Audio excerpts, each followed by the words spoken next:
strange, isn't it, to think that someday people are going to be telling our story and not just remembering this little town as old buildings and old stones.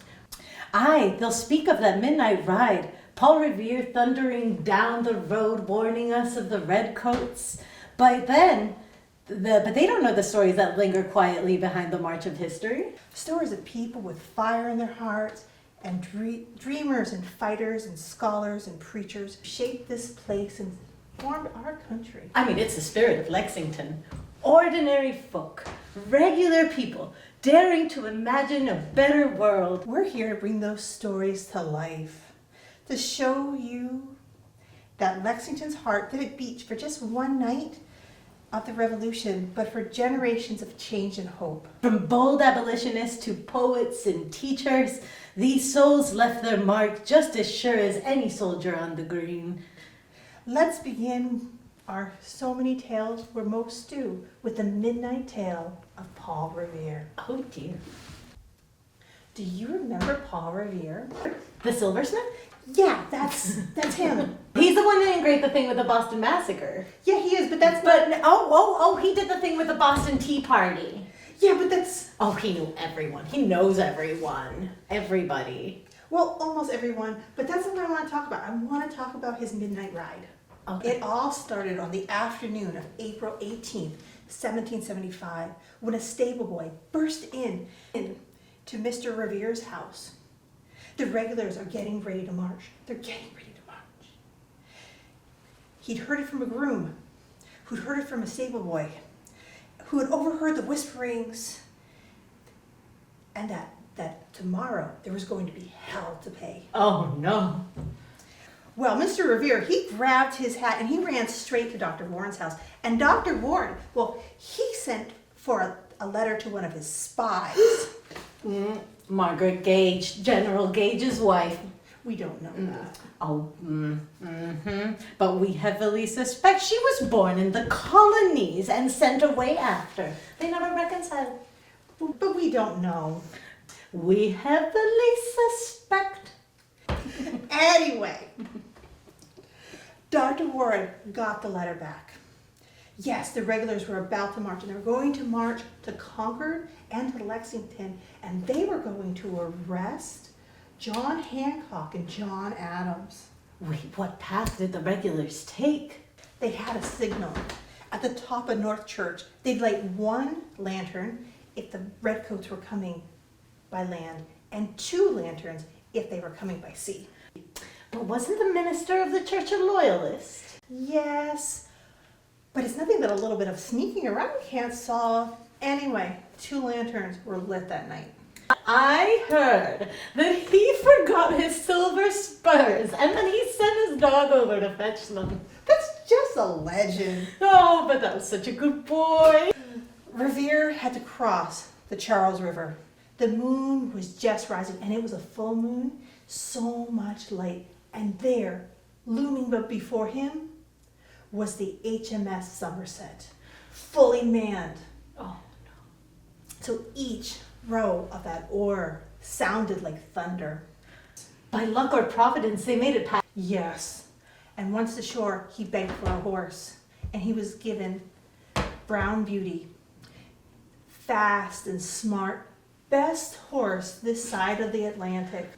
Oh, I can just hear it. Ba-da-boom, ba-da-boom. The horse beating to the drums of war.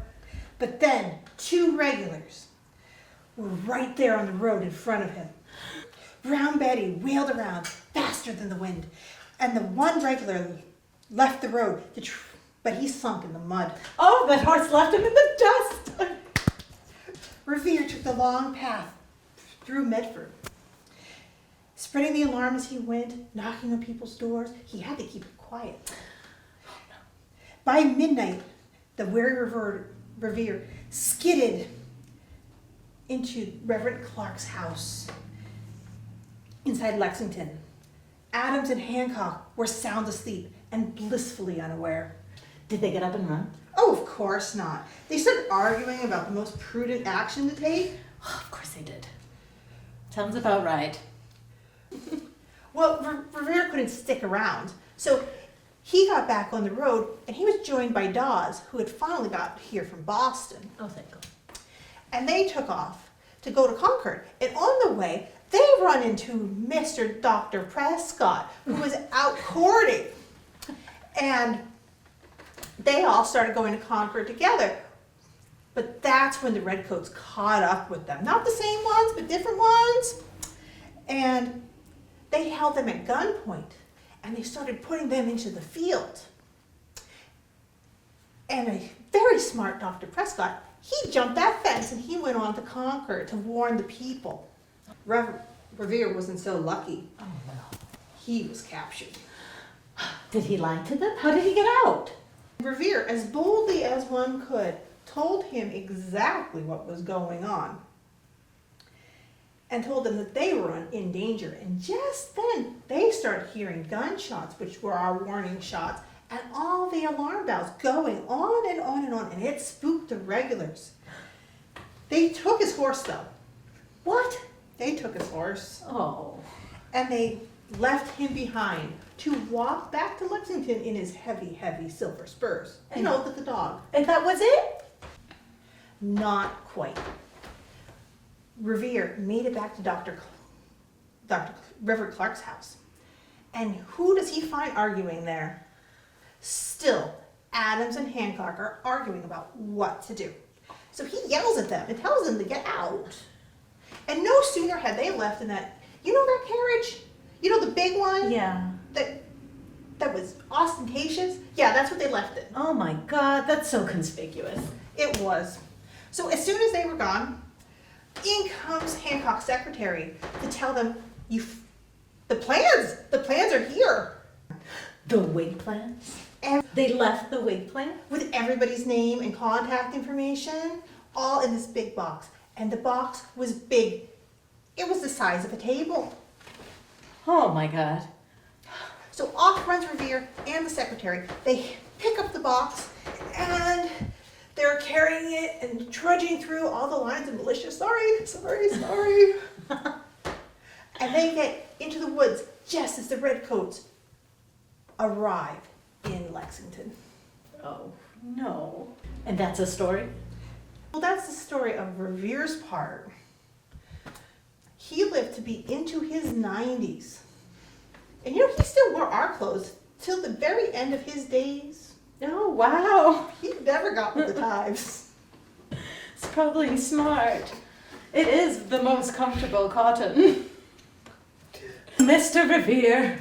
To Mr. Revere. It was around 1 a.m. when the sound of rifles rang out, shaking the stillness of Lexington. The alarms had been sounded.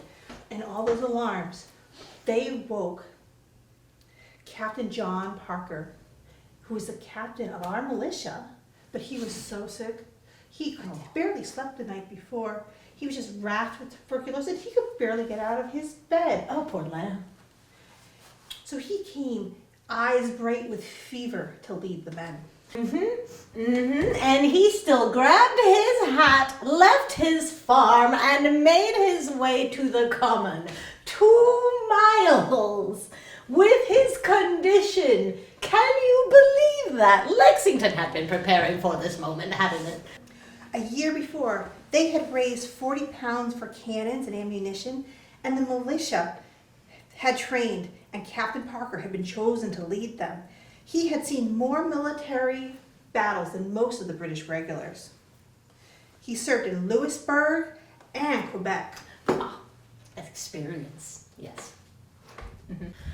The bells rang, the alarms sounded, all of the men from all sides were joining up the war. The women and the children, they buried their valuables and ran to the woods.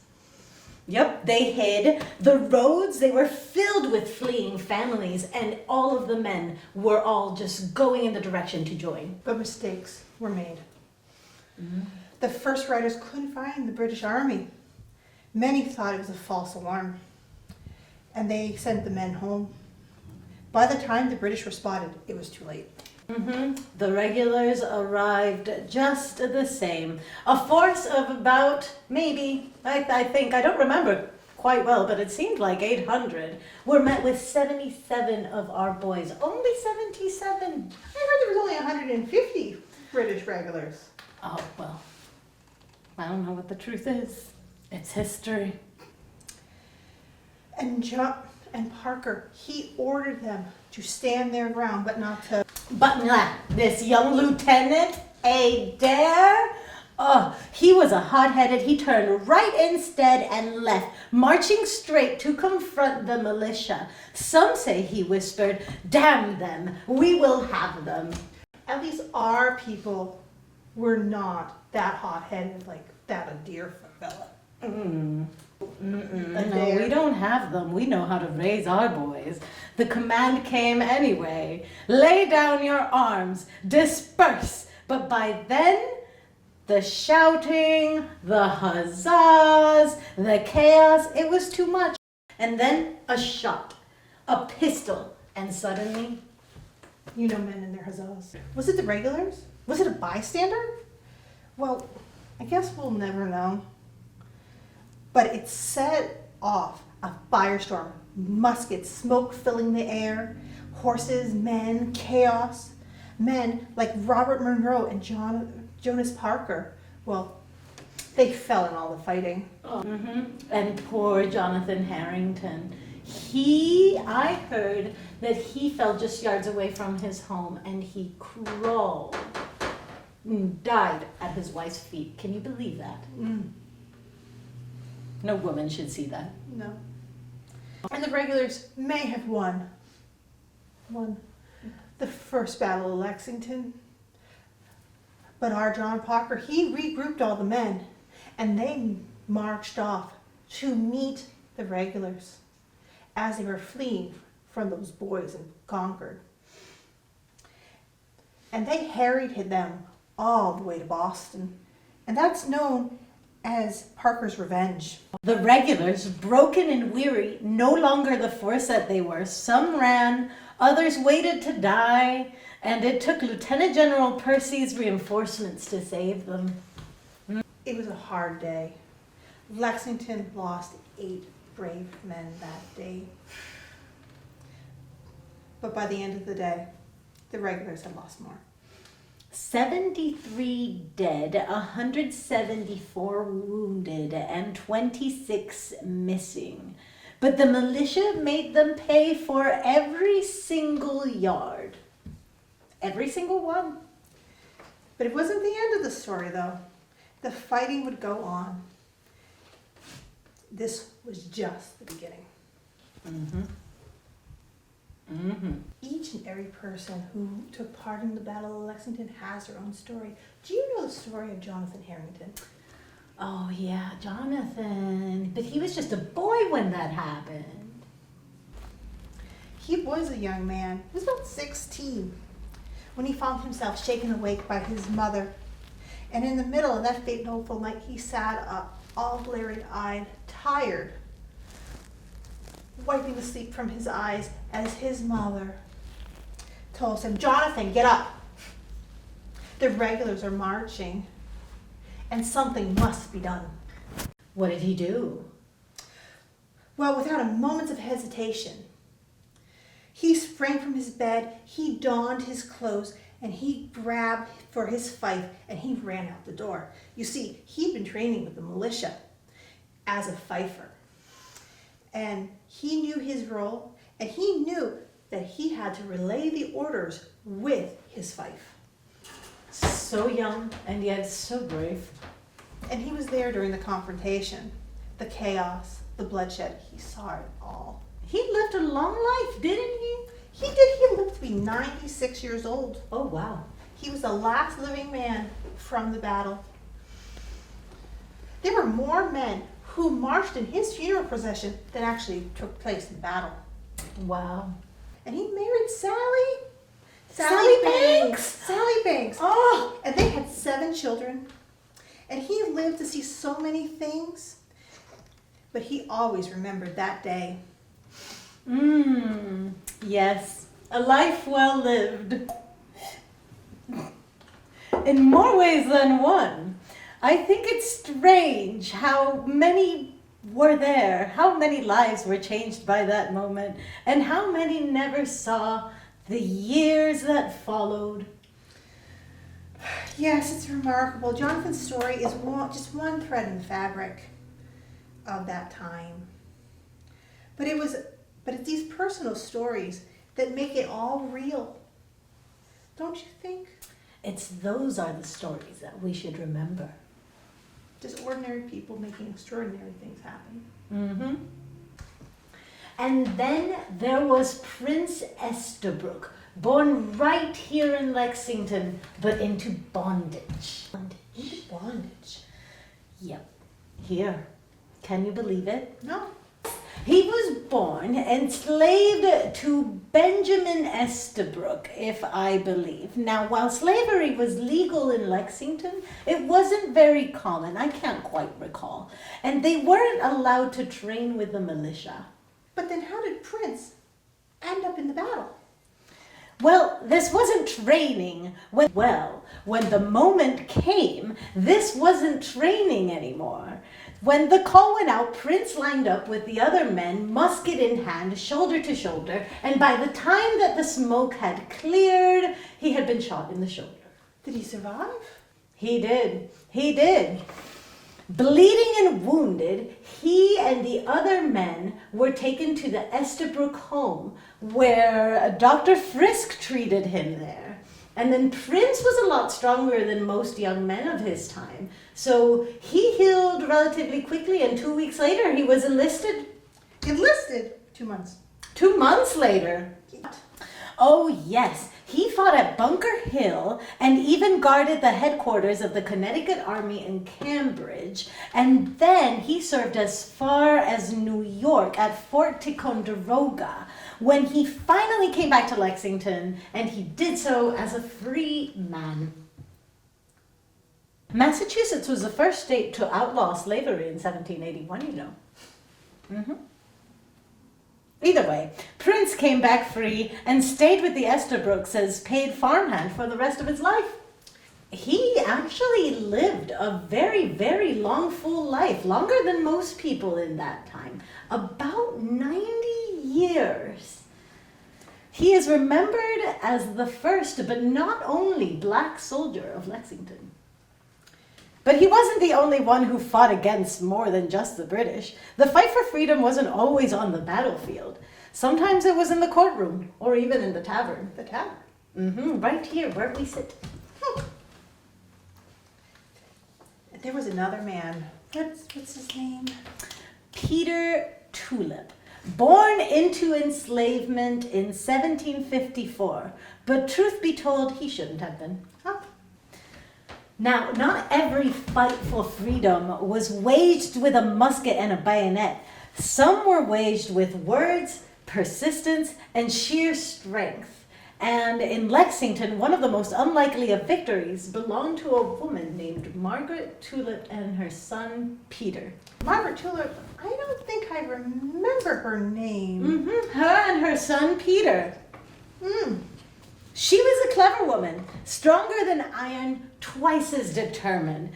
You see, Margaret should never have been enslaved. Her mother ensured that she would be free upon reaching adulthood. But when the time came, her employer, Mr. Muzzy, refused to honor it. He kidnapped her instead. That is such a wretched thing to do. Right! But Margaret wouldn't stand for it. At the first chance she got, she sued Mr. Muzzy, well deserved, for her freedom. Now, this wasn't just some petty squabble that was happening in Lexington. Mr. Muzzy was defended by none other than John Adams himself. The John Adams? The very same. The John Adams. It took 3 long trials, but Margaret never gave up. She fought tooth and nail, and at last justice prevailed. She was declared a free woman when her son Peter was just 16 years old. She must have been remarkable.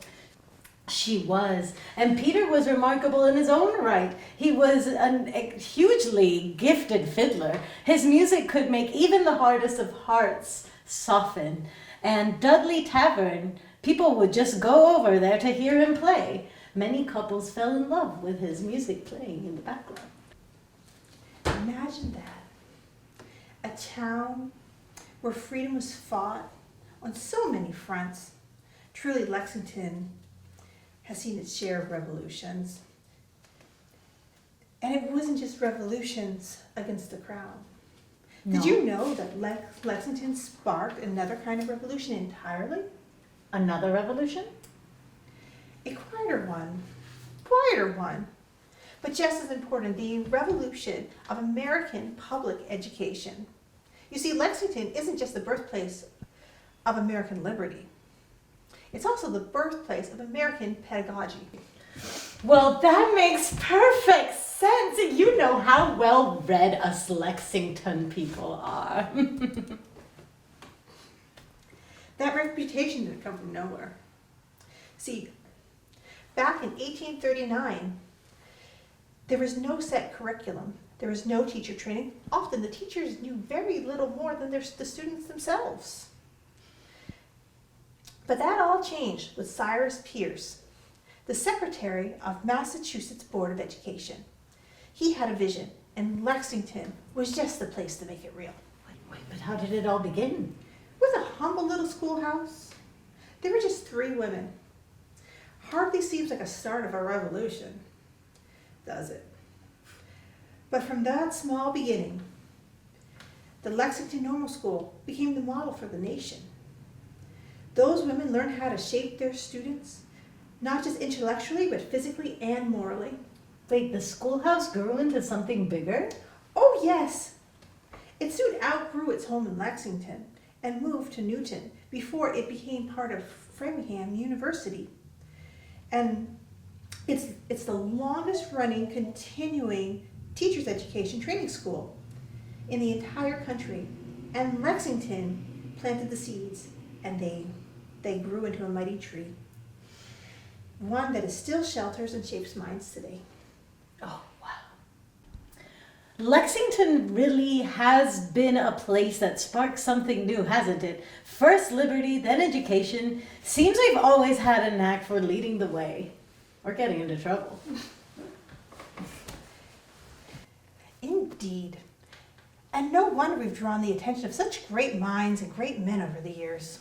Oh, speaking of great men, do you remember Marquis de Lafayette? His visit to Lexington? I do. How could I forget? That man was like the knight right out of the stories. Brave, humble, and always fighting for freedom. I always thought he was too good to be true. Became an officer at 13, you know. And at 19, he bought his own ship just to come over to help with our cause, even though the King of France forbade it. Forbade it. He forbade it. Forbade it. Mm-hmm. Not like those other lords who are always seeking fame. No wonder he and our revered George Washington became like father and son. He wasn't here for the glory. He was here for liberty. Mm-hmm, mm-hmm. Yes, he was. And he proved it too. Shot at Brandywine. Brandywine. But still, he fought on. And when the fortunes looked the darkest, he returned to France to beg for help, even though he was under house arrest for defying the king. It was that boat thing, wasn't it? It was the boat thing. It was. Of course, that was just for show. After all, he went on a hunting trip with the king and came right back with Rochambeau. More men and ships, enough to help secure the victory of Yorktown. All you have to do is take a man on a hunt. Especially a king.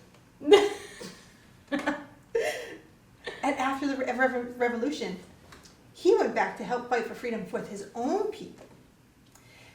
He went back to France. He went back to France. He even drafted the Declaration of Rights of Man and Citizens with the help of Thomas Jefferson.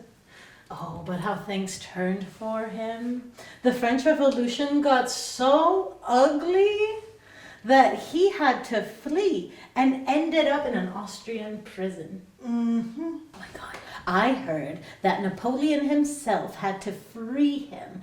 Truly, Lafayette seemed to be in the thick of history his whole life.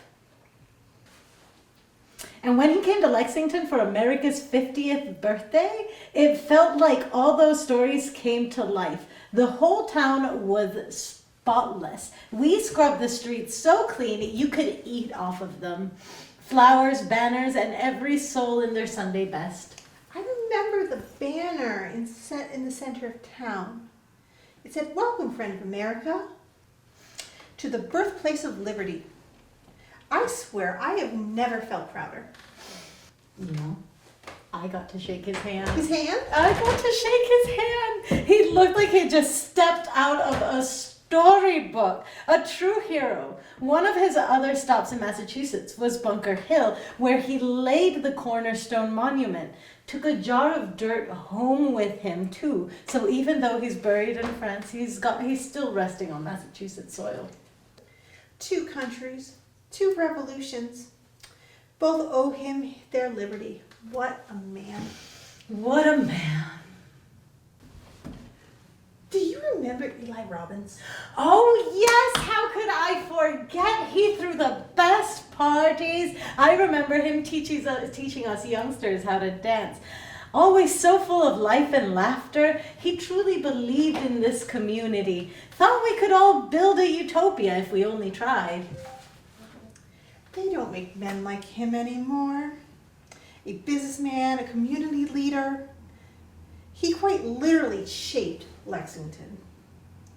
Why, he planted the trees lining Main Street, sold land at fair prices, and his fur business was at the heart of East Lexington. He even employed about 300 people at that time, around that. Did you hear that he even hired the Irish? The Irish? The Irish, in a time when nobody was hiring them. Most wouldn't even think of it. Did you know he was one of the first to experiment with using rubber to make cloth waterproof? Always tinkering with ideas, that man. But I don't think that worked for him. I think somebody beat him to it, but he was one of the earliest ones playing with it. He came into the world at a turbulent time, a thought revolution. And just like our patriots of Battle Green, he never backed down. He believed in the power of education, especially for women. He sent his daughters to school. One of them even grew up to be a women's rights advocate. That was not an easy path. Those women were often beaten for speaking out, but Robbins encouraged them to stand strong and share their ideas. That is crazy. When he saw how limited opportunities were for such discipline, he built the Robbins Hall, what's now Stone Hall, where anyone could come learn about science, new ideas, or that newfangled movement called transcendentalism. I do recall the buzz around transcendentalism. The new ideas blooming like flowers in spring. Everyone was invited. Men, women, children. Children. From all walks of life. It was a time of thought and growth. And just as well, since you no longer had to own land to vote. But what truly set him apart was his passion for abolitionism. And it was dangerous back then. There had been riots in Boston, and anyone who spoke too boldly risked being blackballed, or worse. Yet Eli Robbins didn't waver. He read The Liberator. And invited abolitionists to come speak at Robbins Hall. He even brought Reverend Fallon, who'd spoken against the Massachusetts governor's gag order on abolitionism.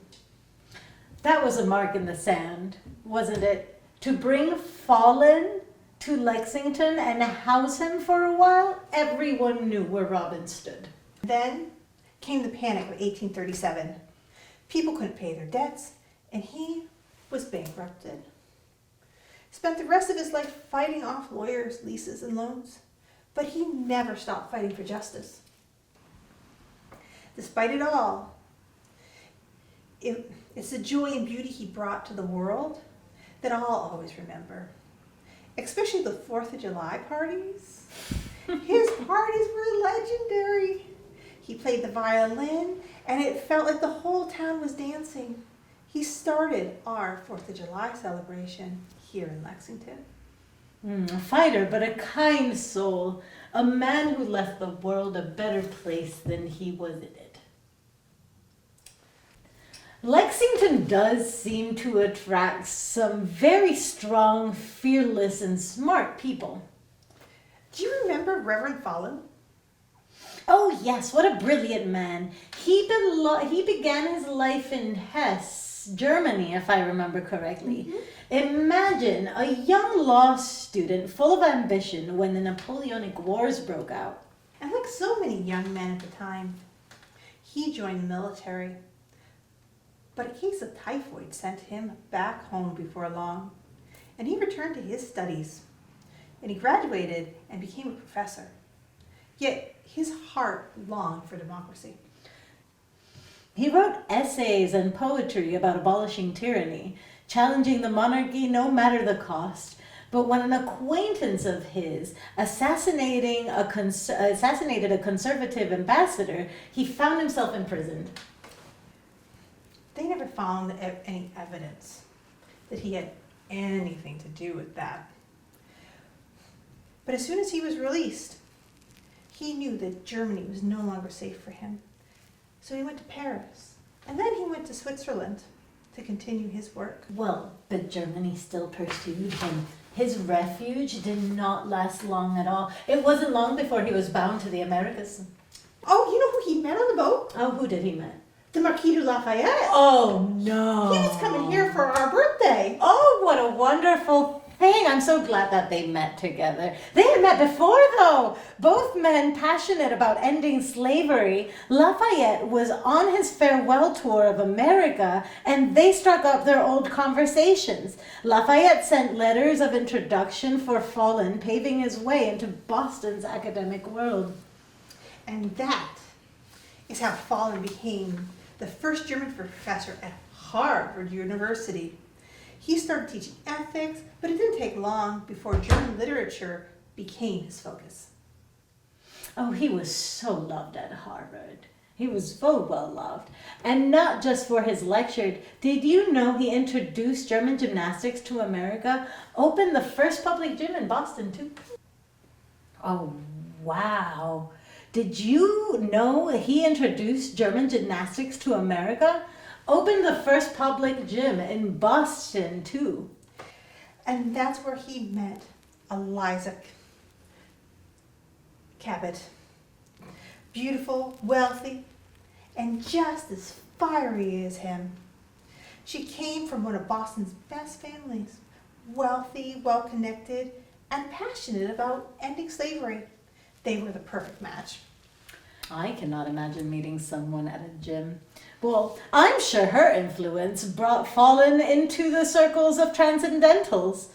Those great thinkers of the day. He shared German romanticism with them, art and poetry and philosophy, and fed ideas of freedom and spirit.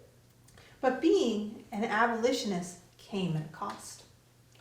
Riots broke out, people lost jobs, some even lost their homes, burned for speaking out. Yet Fallen didn't waver. And when the governor tried to push a gag order through the State House, he delivered a passionate speech against it as blatantly unconstitutional, he said. He won the argument. He won the argument. But it cost him his position at Harvard. Around that time, he became a minister focusing on his passion for sermons, and community work. But they weren't just radicals and scholars. They were also hosts too. Imagine Boston at the time, still wary of Christmas as being slightly too popish. But being German, Fallen loves Christmas. Oh my God. At one of his gatherings, he revealed a German, a Christmas tree. It was decorated with candles and little dolls. Everybody was in awe. Until one of the dolls caught on fire. Yeah, a little bit too much Christmas spirit, if you ask me. Eventually, Fallon's friend Eli Robbins, from Lexington, convinced him to found a church in Lexington.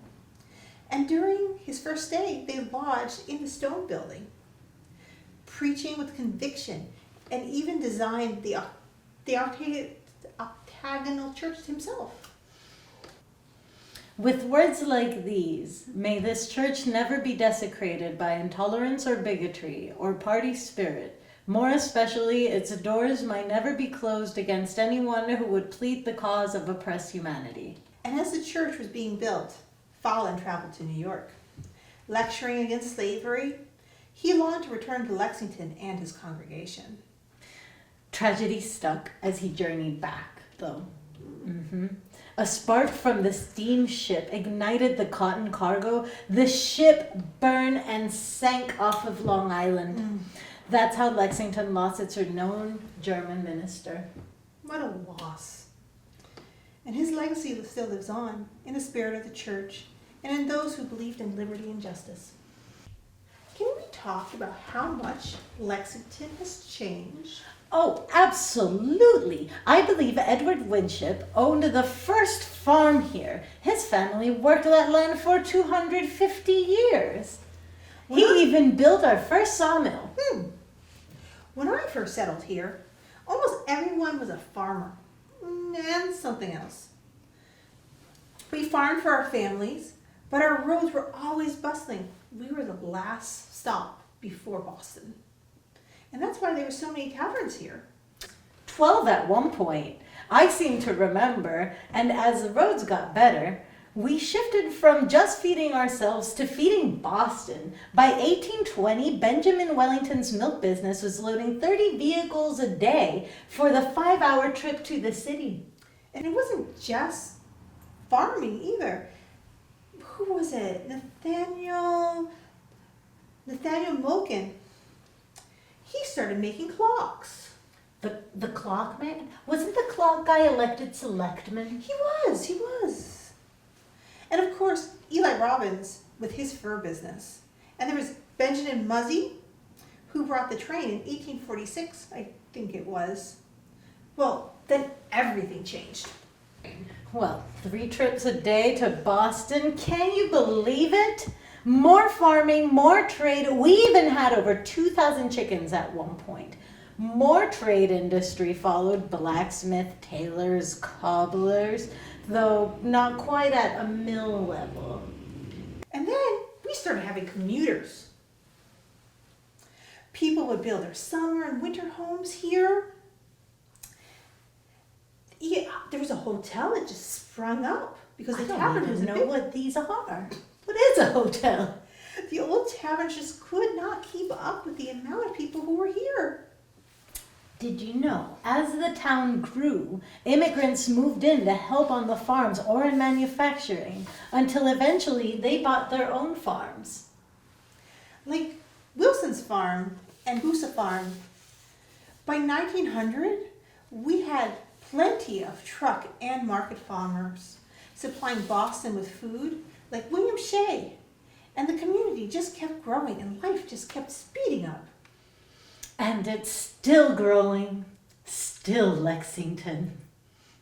Huzzah! Huzzah! Hello, I'm Melissa Strennan Pandina. And I'm Gabriela Sepulveda Ortiz. And we're the artists that are creating 3 murals for the town of Lexington. This is known as our Stitch in Time mural project. It will be kicked off on May 3rd with a community paint party where we invite the people of Lexington to help us do this mural, these murals. 2 of the murals will be turned into giant paint by numbers, and the community will have come and helped us paint. So by the time you're watching this video, the murals will be up, and there is a special surprise. There is an AR component to the murals where you can use this new technology known as your telephone to watch your murals come to life. We also have a YouTube series where you can learn more about the people in our murals, because they're all fascinating stories that people should know about. learn about your Lexingtonian characters. Huzzah! Huzzah!